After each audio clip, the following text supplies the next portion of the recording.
자, 이번에는 이 인사 파장, 이 정치권에서는 쉽사리 잦아들지 않고 있는데 이 문제 좀 다뤄보겠는데요. 이 주제를요, 어떻게 생각하십니까? 순서로 진행해 보겠습니다. 도대체 왜라는 질문에 답을 찾아봅니다. 보시죠.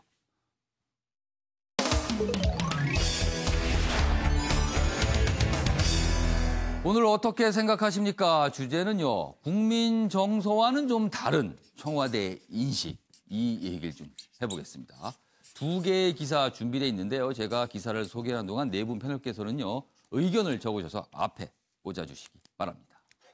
자, 첫 번째 기사는 한국일보입니다. 여기 보시죠. 문재인 대통령 10일 방미 전에, 미국 방문 전에 박영선 후보자 그리고 김현철 후보자 임명할 듯하다. 두 명의 장관 후보자에 대해서 임명을 강행할 듯하다. 이렇게 돼 있습니다.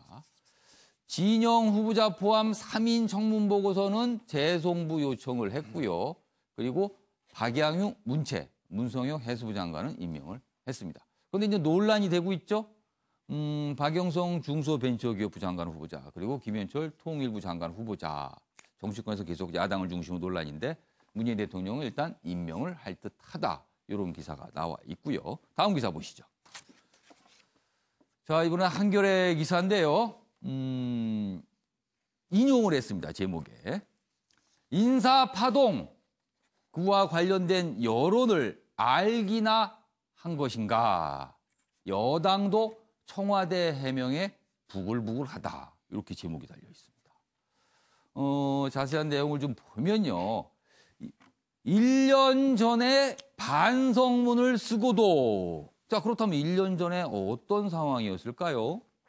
지난해 5월 장관 후보 이딴 낙마에 검증을 개선하겠다 이렇게 약속을 했는데도 이번에 못 걸러냈다 이렇게 된 겁니다.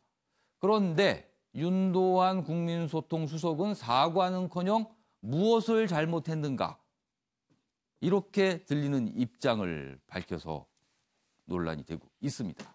그리고요, 또 여기 설명이 더 있네요. 왜 이런 상황일까라는 부분입니다.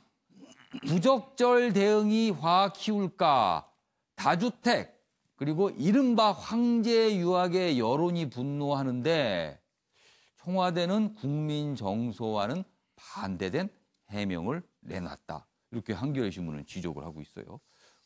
이쪽 옆에 가서 기사를 조금 더 자세히 좀 보겠습니다. 여기 보시면 민주당의 한 소장파 의원이 한 말입니다. 상황을 지켜보고 대응을 해야지 왜 저렇게 먼저 문제가 없다고 선을 긋는지 모르겠다. 답답하다. 이런 표현이에요. 그리고요, 이쪽에 모두 또 설명이 되어 있습니다. 윤수석의 후보자와 관련한 발언인데요. 이런 발언들이 있어서 이 부분이 조금 논란이 됐어요. 집을 세 채 보유했다는 것이 과연 국민 정서에 맞지 않는지 이론의 여지가 많을 것이다. 그리고 외국에 있으니 당연히 외제차를 탔을 것 아닌가? 미국에서 벤츠와 포르쉐를 타는 게 과연 큰 문제였을까? 이런 류의 설명을 해서 이렇게까지 설명할 필요가 있었는가? 여당에서도 지적이 나온다. 이 얘기입니다. 자, 그럼요. 네 분의 패널 의견을 좀 들어보겠는데 먼저 정우갑 위원님 어떻게 생각하십니까? 이번 인사 과정에는 부족함이 많죠. 그러니까 청와대에 과연 인사 시스템이 제대로 작동하고 있느냐라는 질문을 많이 던지고 있죠. 그러니까 기본적으로 스크린대에서야 할 사전 검증이 제대로 안 됐다라는 점. 그러니까 두 후보자가 지명철회 또는 그 자진 사퇴하는 결과를 보면 알거든요. 역시 그만큼 문제가 있었다라는 것을 반증하는 것인데, 근데 그 이후에 그 청와대 그 어떤 수석 등의 언급, 왜 오히려 더 국민들의 문제 불만을 더 촉발시키는 그런 계기가 되고 있는데, 그 사실은 그 청와대의 인사들의 입이라는 것은 본인 개인의 감성과 판단을 요구하는 게 아닙니까? 그렇죠. 대통령의 뜻을 전달하는 거거든요. 그게 대변인 수석의 입이라는 것은. 그리고 기자라는 그 대상은 국민을 대신하는 겁니다. 그러니까 어떤 개인의 어떤 감성으로다가 뭔가를 강요하려고 하는 것이 아니라 국민들에게 이와 설득을 보여야 되는 자리입니다. 그러니까 여기에 대한 판단 자체가 지금 좀 흐트러지는 것 아닌가. 그러니까 과거에 보면요, 그 노무현 정부 예. 초창기 때 그 뭐 기자실 대못해서 그야말로 예. 언론과 전쟁을 치르지 않았습니까? 예. 당시 그 윤태영 대변인 하루에 한 500통의 전화를 받으면서 끊임없이 이해와 설득을 구했습니다. 예. 그러면서 어떤 청와대와 어떤 민심 또 언론과의 어떤 그 갈등 구조 속에서 상당히 완충 역할을 많이 했습니다. 그러니까 왜 그랬겠는가? 그것은 당연히 대통령의 의중을 국민들에게 이해를 설득시키는 거 아니겠습니까? 예. 그러니까 본인의 감성적인 판단을 듣고자 하는 것도 아니고 예. 또 국민들에게 왜 이해를 강요하는 예. 듯한 그런 아. 얘기, 뭘 잘못했느냐, 세체가 무슨 이거는 맞지 않다. 어. 그런 점에서 이번 인사 과정에서 검증과 인사 전반적인 시스템뿐만 아니라 예. 청와대에 근무하고 있는 참모들의 어떤 그 언행에 예. 대해서도 한번 심사숙고하고 되짚을 필요가 있다고 봅니다. 지금 여당에서도 나오는 지적 중에 하나는요. 사실 2명의 후보자에 대해서 자진 사퇴와 지명 철회가 있었습니다. 그 자체가 인사 검증에 문제가 있었다는 걸 자인한 셈인데 설명을 보면 인사 검증은 문제가 없었고 본인이 밝히지 않아서 그렇다. 뭐 이런 식의 설명이 계속 나왔단 말이에요. 그래서 이 부분이 이게 여론이 납득할 수 있는 것이냐 이런 지적이 분명히 있거든요. 유경 전 의원께서는 지금 상황 어떻게 생각하십니까? 네, 뭐 윤도한 수석은 사실 좀 그런 뜻은 아니었다고 얘기를 하기도 하고, 예. 이제 수석 맡은 지 얼마 안 됐고 지금 대변인이 공석인 예. 상태라는 점도 저는 좀 작용을 했을 거라고 아. 보긴 합니다만, 우선은 어제 의원들하고의 어떤 모임이 있었습니다. 예. 거기서도 사실 얘기가 좀 많이 나오셨겠네요. 네, 인사 문제에 예. 대해서는 조금 걱정이 있었던 것이 사실입니다. 아. 그래서 좀 한번 이번 일을 어떻게 넘길까 뿐만이 아니라 예. 좀 깊이 있는 성찰이 필요하다 하는 것인데요. 예. 인사 문제에서 뭐 검증상의 문제가 있었기 때문에 지명 철회를 한 거라고 생각됩니다. 예. 사실상 그건 인사 검증에 문제가 있었다는 것을 이제 예. 인정한 것이고요. 예. 뭐 그런 점에서는 저는 이제 앞으로의 문제, 앞으로 어떻게 할 건가 하는 건데 예. 우선 인력 풀을 좀 넓히기 위한 노력이 필요하다고 생각됩니다. 그리고 인사 검증 예. 시스템을 좀 정비하는 게 필요하죠. 예. 기존의 7가지 기준을 조금 더 세분화하든지 아. 그리고 검증할 수 있는 시스템을 좀 보완할 필요가 있을 것이고 예. 또 하나는 저도 현역 시절에 뭐 제가 교문위 할 때는 예. 동시에 교육부 장관 후보하고 문체부 장관 후보를 동시에 낙마시켰던 적도 예. 있었는데 사실 인사청문회 제도상의 문제도 있는 것이 사실입니다. 신상 털기 예. 같은 식으로 간다든지 예. 네, 이런 점까지도 예. 같이 좀 정비를 해나가야 될 필요가 있다고 보는데 예. 저는 야당의 입장에서도 시작부터 7명 모두 부적격으로 정해놓고 그리고 나서 뭐 몇 명은 해주고 예. 나머지는 또 절대로 안 된다는. 아. 근데 그 안 된다고 하는 이유가 예. 그 사람이 이 장관으로서의 역할을 하는데 능력에 대한 검증이나 이런 것보다는 그 외에 부수적인 문제나 예. 뭐 다른 문제, 예를 들어서 박영선 예.